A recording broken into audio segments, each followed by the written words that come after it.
Chapter number 1, Introduction to Financial Reporting.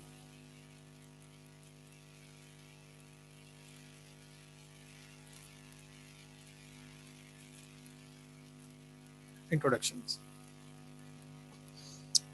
Users of financial statements include a company's management, company's managers, stockholders, bondholders, security analysts, suppliers, lending institutions, employees, labor unions, and the general public. ये सब users हैं accounting के। यानी आप जो subject पढ़ रहे हैं एनालिसिस ऑफ फाइनेंशियल स्टेटमेंट, जब उसकी आप एनालिसिस कर लेंगे तो उसके एनालिसिस के यूजर्स कौन है, उसकी रिपोर्ट कौन जो है उसको यूज करेगा और उनके क्या पर्पस होते हैं, उनके क्या ऑब्जेक्टिव होते हैं कि वो क्यों यूज कर रहे हैं उसकी रिपोर्ट। ठीक है, तो यूजर फाइनेंशियल स्टेटमेंट ये सब उसके यूजर्स हैं। इसमें इंटरनल भी हैं, एक्सटर्नल भी हैं। These are internal and external stakeholder groups. ये स्टेक होल्डर हैं। स्टेक होल्डर मीन्स जो कंपनी में जिनका स्टेक, यानी कंपनी में जिनका इंटरेस्ट है किसी भी हवाले से, वो कंपनी के स्टेक होल्डर कहलाते हैं। ठीक है, जैसे सप्लायर कंपनी का स्टेक होल्डर है, लेबर यूनियन स्टेक होल्डर है।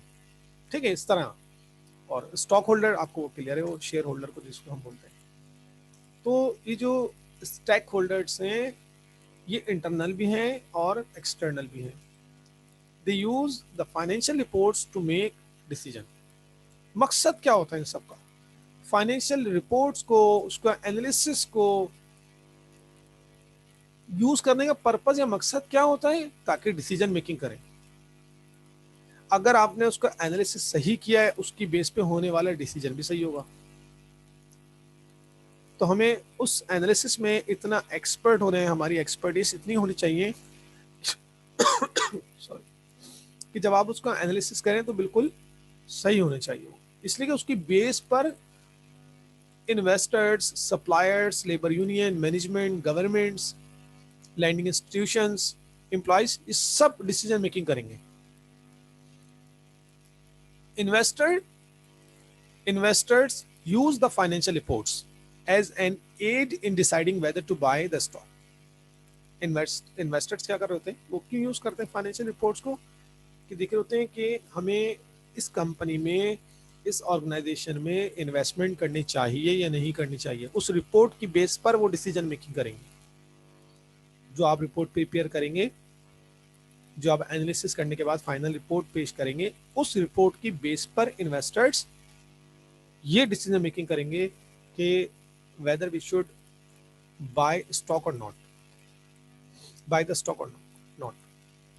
Supplier use the financial reports to decide whether to sell merchandise to a company on credit. क्या हमें कंपनी को ऑन अकाउंट मर्चेंडाइज सेल करनी चाहिए या नहीं करनी चाहिए? ये सप्लायर कंपनी की उस रिपोर्ट की बेस पर डिसीजन मेकिंग करेंगे। वो रिपोर्ट देखने के बाद अगर सप्लायर को ये क्लियर हो जाएगा कि कंपनी की लिक्विडिटी है, कंपनी जो है वो पे करने की एबिलिटी रखती है, शॉर्ट टर्म और लॉन्ग टर्म जो डेट्स हैं, लोन्स हैं, वो पे करने की एबिलिटी रखती है, तो क्या करेंगे? देन वो मर्चेंडाइज सेल कर देंगे ऑर्गेनाइजेशन को ऑन अकाउंट। तो इनको भी रिपोर्ट चाहिए ताकि उसके बेस पे डिसीजन मेकिंग करें। Labour unions use the financial reports to help determine their demands when they negotiate for employees. Labour union क्या करती है? एम्प्लॉयज के लिए वो फाइट करती है। फाइट मीन्स उनसे निगोशिएट करती है, एम्प्लॉयज के लिए बात कर रही होती है अपने एम्प्लॉयर से, उनके आगे डिमांड रखती है लेबर यूनियन। और वो डिमांड क्या हो सकती है? सर इस साल जो है आपने इंक्रीमेंट जो है वो लगाना है और इतनी अमाउंट आपने इस अमाउंट का लगाना है इंक्रीमेंट। वो किस बेस पर डिसीजन मेकिंग कर रहे हैं? वो लेबर यूनियन ने भी वो रिपोर्ट स्टडी की, उनको क्लियर हो गया कि हाँ इस रिपोर्ट में कंपनी जो है वो उसकी परफॉर्मेंस इंप्रूव हुई है इस साल, और कंपनी जो है एम्प्लॉयज़ को कुछ मजीद बेनिफिट देने के काबिल है, यानी दे सकती है। तो एक बेनिफिट क्या ले रहे हैं कि आप इंक्रीमेंट लगाएं और अमाउंट ये होगी, इस अमाउंट का इंक्रीमेंट लगाइए, इतनी अमाउंट का इंक्रीमेंट होना चाहिए। तो लेबर यूनियन भी किस बेस पर डिसीजन मेकिंग कर रही है? वो जो रिपोर्ट प्रिपेयर होगी फाइनेंशियल रिपोर्ट उसकी बेस पर। Management could use the financial report to determine the company's profitability. मैनेजमेंट उस रिपोर्ट को क्या करेगी, उससे प्रॉफिटेबिलिटी उसको क्लियर होगी, कंपनी की प्रॉफिटेबिलिटी कितनी है, कितना प्रॉफिट अर्न करेगी कंपनी। ठीक है, तो मैनेजमेंट हो, लेबर यूनियंस हो, सप्लायर्स हो, इन्वेस्टर्स हो, इसके अलावा बैंक की बात करें, लैंडिंग इंस्टीट्यूशन है, बैंक भी आ जाएगा जो लोन दे रहा है ऑर्गेनाइजेशन को, गवर्नमेंट भी आ जाएगी, गवर्नमेंट जो कि टैक्स इंपोज करेगी इनके ऊपर, इनकम टैक्स और दूसरे टैक्सेस।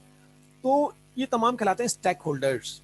ये स्टेक होल्डर को कंपनी की फाइनेंशियल स्टेटमेंट की जो एनालिसिस हुई है, उसकी जो फाइनल रिपोर्ट है वो उसको चाहिए होगी, ताकि उसकी बेस पर डिसीजन मेकिंग करें सब। Demand for financial reports exist because users believe that the report help them in decision making. इसलिए कि यूजर्स बिलीव रखते हैं उसके ऊपर, उनको ये यकीन होता है कि उसकी बेस पर वो डिसीजन मेकिंग करेंगे। इसका मतलब है जो रिपोर्ट होनी चाहिए वो बिल्कुल क्लियर होनी चाहिए। Next.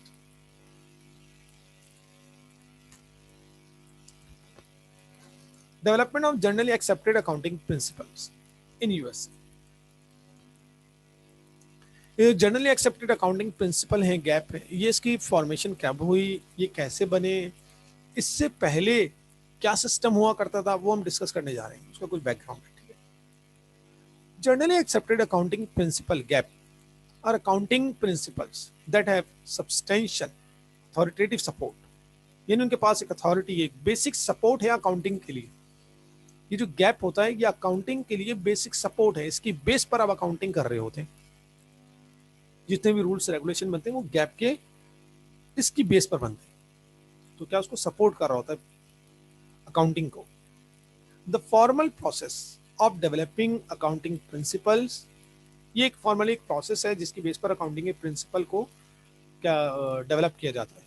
इसकी बेस पर अकाउंटिंग के प्रिंसिपल बनते हैं गैप की बेस पर, that exist today in the United State, जो कि आज भी यूनाइटेड स्टेट में implement. Began with the security act of 1933 and 1934। और बाद में ये स्टार्ट हुआ था, ये गैप जो प्रिंसिपल है वो स्टार्ट हुआ था 1933 में सिक्योरिटीज एक्ट पास होने के बाद, ये उसके साथ साथ। तो क्या गैप जब फॉर्म हुआ वो किसकी बेस पर हुआ, सिक्योरिटी एक्सचेंज की बेस पर अमेरिका में। इसलिए कि आप जो अकाउंटिंग पढ़े ये उसके रूल्स रेगुलेशन और इसकी तमाम इंस्टीट्यूशन अमेरिका में ही है, तो वहीं से बैकग्राउंड वही होगा हमारा। फिर सिक्योरिटी एक्ट पास हुआ 1933 में, उसकी बेस पर गैप बना। और फिर गैप जो है वो रूल्स रेगुलेशन दे रहा होता है अकाउंटिंग के।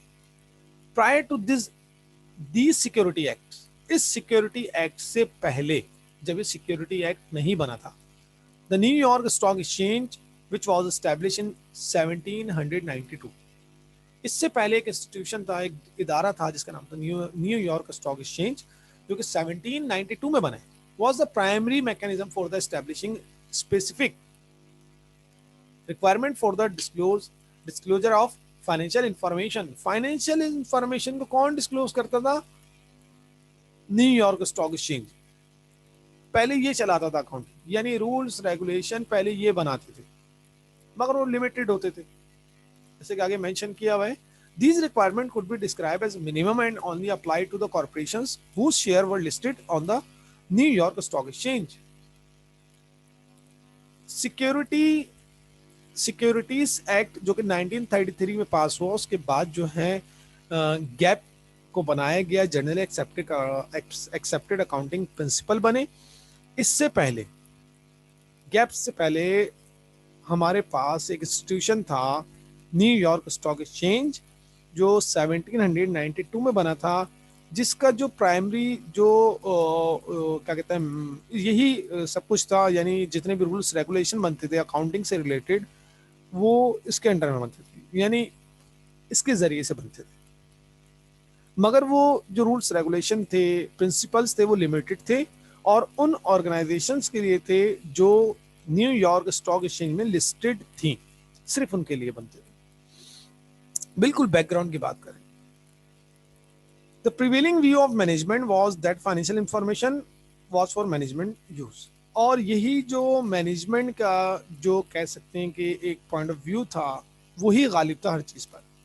यानी स्टॉक एक्सचेंज की जो भी इंफॉर्मेशन होती थी उसकी बेस पर फिर अकाउंटिंग को डेवलप किया गया आगे, यानी उसकी बेस पर अकाउंटिंग की जाती थी। ठीक है, क्या क्लियर हुआ कि gap generally accepted accounting principal बनने से पहले, जो कि सिक्योरिटी एक्सचेंज एक्ट के बाद बना, इससे पहले न्यूयॉर्क स्टॉक एक्सचेंज इन तमाम चीजों को लीड किया करता था। ये इसके समझ, ठीक है। The stock market crash on 1929, फिर हमें पता चलता है कि 1929 में स्टॉक मार्केट क्रैश हो जाती है, फिर वो ग्रेट डिप्रेशन जिसको आप बोलते हैं, फिर वो आ गया। The market was substantially too influenced by the lack of appropriate या adequate financial reporting requirement to investors and creditor. अच्छा, मार्केट का इन्फ्लुएंस जो था वो, या मार्केट जो क्रैश है उसकी बेस उन्होंने बताई कि lack of appropriate financial reporting requirement to investor and creditor. Investors और क्रेडिटर को एक गुड इंफॉर्मेशन या एप्रोप्रिएट इंफॉर्मेशन नहीं दी गई। वो इंफॉर्मेशन जो उनके पास होनी चाहिए थी वो नहीं मिली उनको, जिसकी बेस पर स्टॉक मार्केट क्रैश हो गई। यानी जो इंफॉर्मेशन उनके पास होनी चाहिए थी जब उनको नहीं मिली, स्टॉक मार्केट क्रैश हो गई। उसके बाद इन्होंने सोचा कि नहीं, एक आप जो है अलग से इसका डिपार्टमेंट बनाइए, अलग से कुछ रूल्स बनाइए, अलग से एक एक्ट पास कीजिए। उसका नाम रखा इन्होंने द सिक्योरिटीज एक्ट ऑफ 1933। यानी 1929 में ये मार्केट जो है स्टॉक मार्केट अमेरिका की क्रैश होती है, और 1933 में फिर उन्होंने एक सिक्योरिटी एक्ट बनाया, वो design to protect investors from abuse in financial reporting that develop in the United State. तो 1933 में इन्होंने एक सिक्योरिटी एक्ट बनाया जिसका मेन मकसद ये था कि इन्वेस्टर्स को प्रोटेक्ट करना, उनको तमाम इंफॉर्मेशन देना जो उनको रिक्वायर्ड है। This act was intended to regulate the initial offering and sales of securities।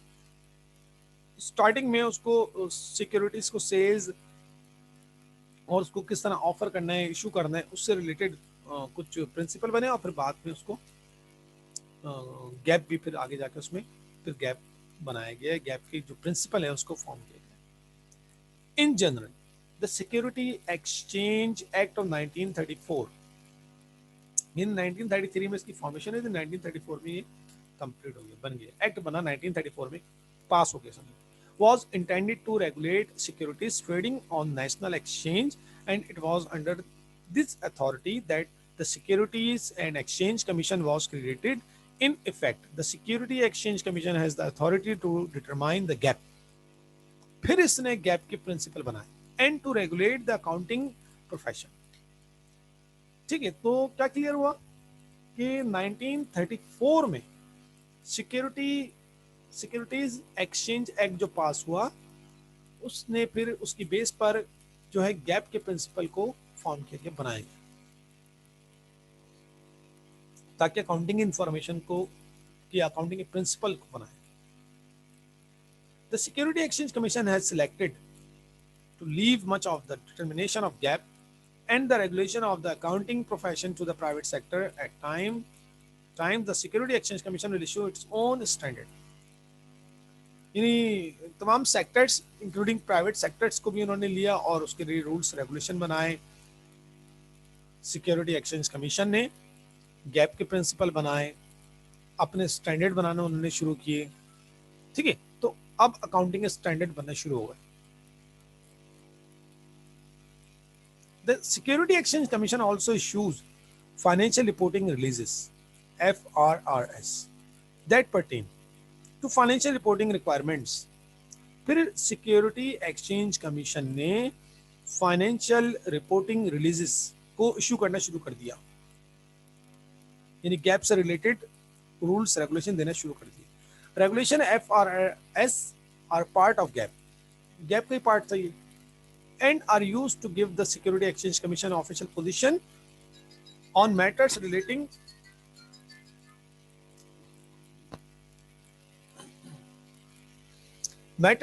to financial statements.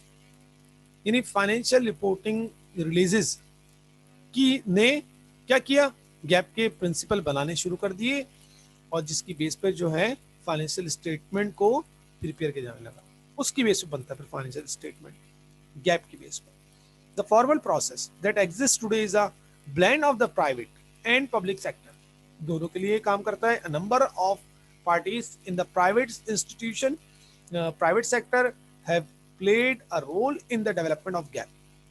The American Institution of Certified Public Accountants, एक इन्होंने जो है पार्टीज बनाएंगे जो प्राइवेट सेक्टर की, जो कि गैप के लिए अपना रोल प्ले कर रहे हैं। बाद में कुछ इंस्टीट्यूशन बन गए जिसमें फर्स्ट है AICPA, the American Institute of Certified Public Accountants. एक तो उन्होंने ये कमेटी बना दी। Second, financial accounting standard boards, FASB के नाम से उन्होंने एक कमेटी बना दी। Have had the most influence, जिनका इन्फ्लुएंस आ रहा है। क्या क्लियर हुआ इस चैप्टर में, यानी इस पॉइंट में हमें क्लियर हुआ कि सबसे पहले अगर हम बात करें हमारे पास एक गैप के जब प्रिंसिपल नहीं थे और गैप जो फॉर्म हुआ है वो सिक्योरिटी एक्सचेंज कमीशन की बेस पर बना है। ठीक है, सिक्योरिटी एक्ट पास हुआ था 1933 में। उससे पहले जो अकाउंटिंग के रूल्स रेगुलेशन थे वो कौन चला रहा था, वो stock exchange, New York stock exchange की सुपरविजन में होता था सब काम, जो कि 1792 में बना न्यूयॉर्क स्टॉक एक्सचेंज। ठीक है, वो उन ऑर्गेनाइजेशन के लिए रूल्स रेगुलेशन बनाते थे जो उनकी क्या कहते हैं लिस्टेड थी, जो न्यूयॉर्क स्टॉक एक्सचेंज से लिस्टेड थी। सिर्फ उनके लिए रूल्स रेगुलेशन बनाए जाते थे, वो भी लिमिटेड थे। मगर बाद में जब 1929 में स्टॉक मार्केट क्रैश होती है, कहाँ की, अमेरिका, न्यूयॉर्क स्टॉक एक्सचेंज, तो उसकी बेस पे ग्रेट डिप्रेशन आता है। तो उन्होंने रीजन बताई कि इसकी रीजन ये थी कि जो इन्वेस्टर्स और क्रेडिटर थे उनको जो इन्फॉर्मेशन मिलनी चाहिए थी वो नहीं दी गई, जिसकी बेस पर स्टॉक मार्केट हो गई क्रैश। तो फिर उन्होंने सोचा कि हमें एक अलग से डिपार्टमेंट बनाना चाहिए, एक इंस्टीट्यूशन बनाना चाहिए, और उन्होंने एक्ट पास किया 1933 में, और बिल आखिर 1934 में उन्होंने एक एक्ट पास करके, सिक्योरिटी एक्सचेंज एक्ट पास करके उन्होंने गैप के प्रिंसिपल बनाना शुरू कर दिए। और बाद में उन्होंने उसको एक प्राइवेट सेक्टर यानी प्राइवेट इंस्टीट्यूशन बना दिए, 2 इंस्टीट्यूशन बना दिए कि अब आप अकाउंटिंग को लेके चलेंगे, और उन इंस्टीट्यूशन का नेम रख दिया AICPA यानी American Institute of Certified public accountant, और सेकंड का नाम उन्होंने रखा फाइनेंशियल अकाउंटिंग स्टैंडर्ड बोर्ड, फैस्प। अब ये 2 ऑर्गेनाइजेशन है या इंस्टीट्यूशन है जो अकाउंटिंग के स्टैंडर्ड्स एंड रूल्स रेगुलेशन जो भी है वो ये फॉर्म करते हैं। पूरी दुनिया में अकाउंटिंग इसकी बेस पर होती है। ठीक है, ये तो हमें क्लियर हो गया इसके अंदर। नेक्स्ट, ये American accounting institute of Certified public accountant AICPA, ये क्या है इसको थोड़ा सा देख लें। The AICPA is a professional accounting organization whose members are certified public accountants. ये कौन है भाई? प्रोफेशनल अकाउंटिंग ऑर्गेनाइजेशन है, प्रोफेशनल है, जिसमें आपके जो मेंबर्स हैं वो कौन होते हैं? वो अकाउंटेंट होते हैं, सर्टिफाइड पब्लिक अकाउंटेंट उसके मेंबर्स होते हैं। During 1930 the AICPA had a special committee working with the New York Stock Exchange on matter of common interest. 1930 में AICPA जो है वो उसने जो है एक न्यूयॉर्क स्टॉक एक्सचेंज के साथ जो है कॉमन इंटरेस्ट के साथ एक कमेटी बनाई थी। An outgrowth of the special committee was the establishment in 1939 of 2 standard committees, the Committee on Accounting Procedure and the Committee on Accounting Terminology. ये 2 कमेटी छोटी छोटी बनी थी और इन्होंने वर्क स्टार्ट किया। काम स्टार्ट कब किया था? 1930 में, जब क्रैश हो गई थी market, stock exchange, New York stock exchange, तो उसके बाद इन्होंने ये कमेटी ने काम करना शुरू किया। This committee were active from 1939 to 1959, और ये कमेटी जो है 39 से 59 तक एक्टिव रही and issued 51 accounting research bulletin, और इन्होंने जो है 51 अकाउंटिंग रिसर्च बुलेटिन इन्होंने रिलीज किए। This method became known as the brush fire approach. They were only partially successful in the developing a well-structured body of accounting principle. ARBS are part of GAP. ठीक है, ये जो हम बात कर रहे हैं ARBS अकाउंटिंग रिसर्च बुलेटिन, इस ये गैप का पार्ट है और ये काम करता है आपका American Institute of Certified public accountant की सुपरविजन में। ये कमिटीज जो हैं, ये डिपार्टमेंट जो है, ये काम करता है। ठीक है, यानी अब जो इनका हेड है AICPA और federal financial accounting standard board, FASB, इन दोनों का हेड, सिक्योरिटीज एक्ट जो पास हुआ था ये वो है, यानी सिक्योरिटी एक्सचेंज कमीशन इनका हेड है दोनों का। ठीक है, अच्छा इसको आगे लेके चलते हैं। AICPA in 1959 the AICPA replaced the two committees with the accounting principal board APB and the accounting research division। बाद में टू जो है रिप्लेस कर दी गई इसको और ये टू बोर्ड बन गए, इसके सुपरविजन में काम करते हैं APB और ARD accounting research division. APB accounting principle board, ये प्रिंसिपल्स बनाते हैं, एंड अकाउंटिंग रिसर्च डिवीजन ये रिसर्च कर रहे होते हैं, आगे कोई न्यू रूल्स रेगुलेशन या कोई जो भी उसमें रिसर्च एंड डेवलपमेंट होती है वो बता रहे होते हैं। ठीक है, the accounting research division provide research to aid to the APB। जैसे अभी बताया आपको, अकाउंटिंग रिसर्च डिवीजन प्रोवाइड करते हैं रिसर्च। क्यों कर रहा होता है रिसर्च? ताकि मदद की जाए APB की। अकाउंटिंग प्रिंसिपल्स बोर्ड की हेल्प करता है अकाउंटिंग रिसर्च डिवीजन। क्यों? In making decision regarding accounting principle, ताकि उसकी बेस पर अकाउंटिंग प्रिंसिपल को बनाया जाए APB।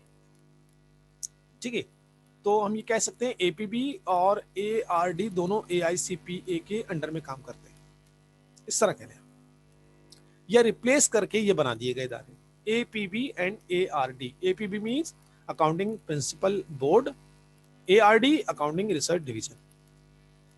रिसर्च का बोर्ड का काम क्या है कि वो रिसर्च करता है और रिसर्च करने के बाद वो APB की हेल्प करता है और APB उसके बेस पर डिसीजन मेकिंग कर रहा होता है। The combination of the APB and the ARD lasted from 1959 to 1973. During this time, the Accounting Research Division issued 14 accounting research studies. और इस टाइम में उसने 14 रिसर्च स्टडीज दिए अकाउंटिंग से related. The APB issued 31 opinions और उसी की base पर APB ने, इसलिए कि जैसे बताया हमने, APB इसकी बेस पर काम करता है अकाउंटिंग रिसर्च के ऊपर। ठीक है, APB ने उसकी बेस पर कितने 31 ओपिनियंस दिए एंड 4 स्टेटमेंट्स दिए। The opinions represented official position of the board, whereas the statement represented the view of the board but not the official opinions। जो उसने ओपिनियंस दिए हैं वो तो ऑफिशियल पोजीशन है, वो समझे वो गैप का पार्ट बन गए, वो आगे वो अकाउंटिंग के प्रिंसिपल का पार्ट बन गए। जो स्टेटमेंट्स उसने दिए हैं, इसके अलावा जो statements represented the views of the board, इस बोर्ड के कुछ व्यूज हैं वो स्टेटमेंट बन गए बाद में, but not the official opinion, वो ऑफिशियल ओपिनियन नहीं।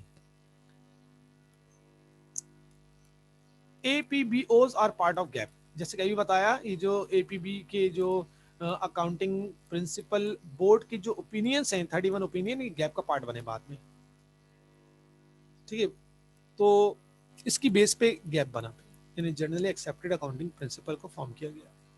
Various sources including the public generated pressure to find another way of developing gap in 1972, a special study group of the AICPA recommended another approach, the establishment of financial accounting standard board। बाद में जो है AICPA ने एक और institution को form किया, financial accounting standard board को भी जिम्मेदारी दी गई। The AICPA adopted these recommendations in 1973 और 1973 में रिकमेंडेशन दी थी। ठीक है, तो हमने फर्स्ट टू इंस्टीट्यूशन को हमें डिस्कस करना था, जैसे इसमें लिखा हुआ है कि American Institute of Certified public accountant, ये हमने डिस्कस कर लिया। अब हम डिस्कस करने जा रहे हैं फाइनेंशियल अकाउंटिंग स्टैंडर्ड बोर्ड। ये फाइनेंशियल अकाउंटिंग स्टैंडर्ड बोर्ड क्या है। अच्छा, ये हमें क्लियर हो गया कि American Institute of Certified public accountant जो है वो प्रोफेशनल अकाउंटिंग ऑर्गेनाइजेशन जो में जो अकाउंटेंट हैं वो उसके मेंबर होते हैं। सर्टिफाइड पब्लिक अकाउंटेंट इसके मेंबर होते हैं और वो इसको चला रहे होते हैं। फिर बाद में जो है इसमें कुछ कमेटीज बनी, फिर ओपिनियंस बने, और ख़ास तौर पे जो बहुत इंपॉर्टेंट है वो है APB और ARD। फिर उन्होंने जो है ARD ने रिसर्च करना शुरू कर दी, उसकी बेस पर APB ने रूल्स रेगुलेशन बनाए, और बाद में वो रूल्स रेगुलेशन जो भी लॉज बने वो गैप का पार्ट बन गए। ठीक। Financial accounting standard board, Faiz. The structure of the Financial Accounting Standard Board is as follows. A panel of electors यानी जो कि वोट डाल सकते हैं, ठीक है, जो वोटिंग के राइट्स इनके पास होते हैं, electors is selected from 9 organization। 9 organisation से इन्होंने सिलेक्ट किए कि अब वो वोट डालेंगे। They are the AICPA, the Financial Executive Institute, the Institute of Management Accountant, the Financial Analyst Federation, the American Accounting Association, the Security Industry Association, and 3 not for profit organization, any non profit organization थी। Total 9 organization। The electors appoint the board of trustees, और ये elector जो 9 है ये board of trustees को appoint करते हैं, that governs the financial accounting foundation, जो कि फाइनेंशियल अकाउंटिंग फाउंडेशन को रन करता है। दीज आर 16 ट्रस्टीज, और इसमें 16 ट्रस्टीज होते हैं। ठीक है, 16 ट्रस्टीज होते हैं। यानी ये जो फाइनेंशियल अकाउंटिंग स्टैंडर्ड बोर्ड है ये क्या है, अकाउंटिंग बोर्ड जो है वो एक पैनल है।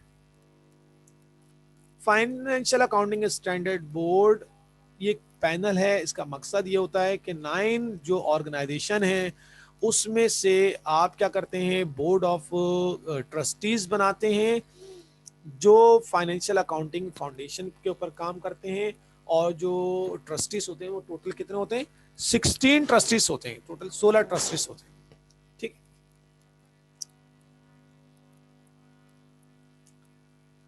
Elements of financial statement 10 interrelated elements directly related to measuring performance and financial status of an enterprises। बस ये लास्ट पॉइंट है कि 10 इंटर रिलेटेड एलिमेंट्स जो हम डिस्कस करने जा रहे हैं भी, जो किसी भी ऑर्गेनाइजेशन की जो फाइनेंशियल परफॉर्मेंस है उसको मेजर करते हैं। वो 10 समझे, हेड ऑफ अकाउंट जो उससे पहले भी आप पढ़ चुके हैं। First assets.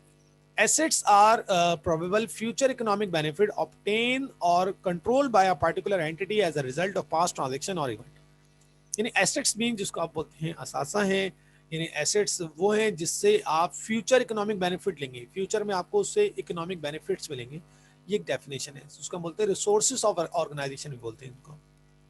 ठीक है, जो आपको फ्यूचर इकोनॉमिक बेनिफिट दें that is called assets. Liabilities are probable future sacrifice, जो फ्यूचर में सेक्रीफाइस आप करेंगे, जो फ्यूचर में आप पे करेंगे, उसमें से जो आपके पास रिसोर्सेज हैं, जो आपके पास एसेट्स हैं, उसमें से आप पे करेंगे, आप जो सेक्रीफाइस करेंगे of economic benefits arising from present obligation of the particular entity. किसी भी एंटिटी की जो प्रेजेंट में आपने जो लोन लिया है, आपने जो ऑन अकाउंट कोई चीज़ परचेज की है, उसको आप इन फ्यूचर उसकी पेमेंट करेंगे। यानी कहा जा रहा है कि फ्यूचर में आप सेक्रीफाइस करोगे, वो क्या कहलाती है आपकी, वो लाइबिलिटीज होती है। इक्विटी इज द residual यानी remaining interest in the assets of an entity that remain after deducting its liability, means equity is equal to assets minus liability। assets को माइनस करने के बाद जो रिमेनिंग पार्ट बच जाता है आपका, assets में से liability माइनस करने के बाद सॉरी जो बच जाता है वो कहलाती है इक्विटी। ये वो इक्विटी है जो ऑनर की है, जिसमें ऑनर की मलकियत है, ऑनर का पार्ट है, ऑनर का शेयर है ऑर्गेनाइजेशन में। ठीक, ऑनर का क्लेम है ऑर्गेनाइजेशन में। Investment by owners are increases in equity of particular business enterprises resulting from transfer to the enterprise from other entities of something of value to obtain or increase ownership, interest or equity in it। Investment by honour क्या होती है? Investment by honour यानी एक honour अगर investment करता है उससे होता क्या है, किसी भी ऑर्गेनाइजेशन की, इंटरप्राइजेस की जो इक्विटी है वो बढ़ जाती है। इन्वेस्टमेंट मींस उसकी इक्विटी इंक्रीज हो जाती है ऑर्गेनाइजेशन की, simple. Comprehensive income is the change in the equity of a business enterprise during a period from transactions. It consists of all of the revenue, gain, expenses and losses that caused stock holders equity to change during the accounting period. Accounting period में जो stock holder equity के ऊपर जो impact आता है वो आता है कॉम्प्रिहेंसिव इनकम, यानी इनकम जो होती है, गेन, एक्सपेंसेस, लॉसेस, ये सब स्टॉक होल्डर इक्विटी को चेंज कर देती है। That is called comprehensive income. इसके बाद जो नेट वैल्यू बनती है वो कहलाती है स्टॉक होल्डर इक्विटी। रेवेन्यू और inflows of assets of an entity from delivering or producing goods, rendering services, or other activities that constitute the entity ongoing major or central operations। Revenue क्या है? Inflows है, जो आ रही है। कहाँ से आ रही है? Of assets of any entity from delivering और प्रोड्यूसिंग गुड्स। या तो आप गुड्स को प्रोड्यूस कर रहे हैं या आप सर्विसेज को प्रोड्यूस कर रहे हैं। गुड्स एंड सर्विसेज को प्रोड्यूस करने के अगेंस्ट जो आपके पास आ रही है, that is called revenue. Expenses are outflows or other consumption or using of assets and delivering of goods and services। इस तरह कह लें उसको। गुड्स एंड सर्विसेज को प्रोड्यूस करते हुए जो आप खर्च कर रहे हैं, जो आपका आउटफ्लो है, दैट इज कॉल्ड एक्सपेंसेस। आगे क्या लिखा है? और प्रोड्यूसिंग गुड्स, रेंडरिंग सर्विसेज और carrying out other activities that constitute the entity's ongoing major और सेंट्रल ऑपरेशन। यानी सिंपली क्या है? एसेट्स, एक्सपेंस क्या है? जो आप पे कर रहे हैं, जो आप गुड्स एंड सर्विसेज को प्रोड्यूस करते हुए आप जो पे कर रहे हैं, that is called expenses. Gains are increases in equity. Gain जब होता है, प्रॉफिट जब होता है, तो आपकी इक्विटी इंक्रीज हो जाती है। बिल्कुल इसी तरह losses are decrease in equity, और लॉसेस के अगेंस्ट आपकी इक्विटी जो है डिक्रीज हो जाती है, कम हो जाती है। ठीक है, आज की क्लास को यहीं पे स्टॉप करते हैं। इससे रिलेटेड कोई क्वेश्चन है वो तो आप मुझसे पूछ लें, चैट पर आप सेंड कर दें, मैं उसको रिप्लाई कर दूँ। ठीक है, यहाँ तक के लिए इसको स्टॉप करें। Thank you.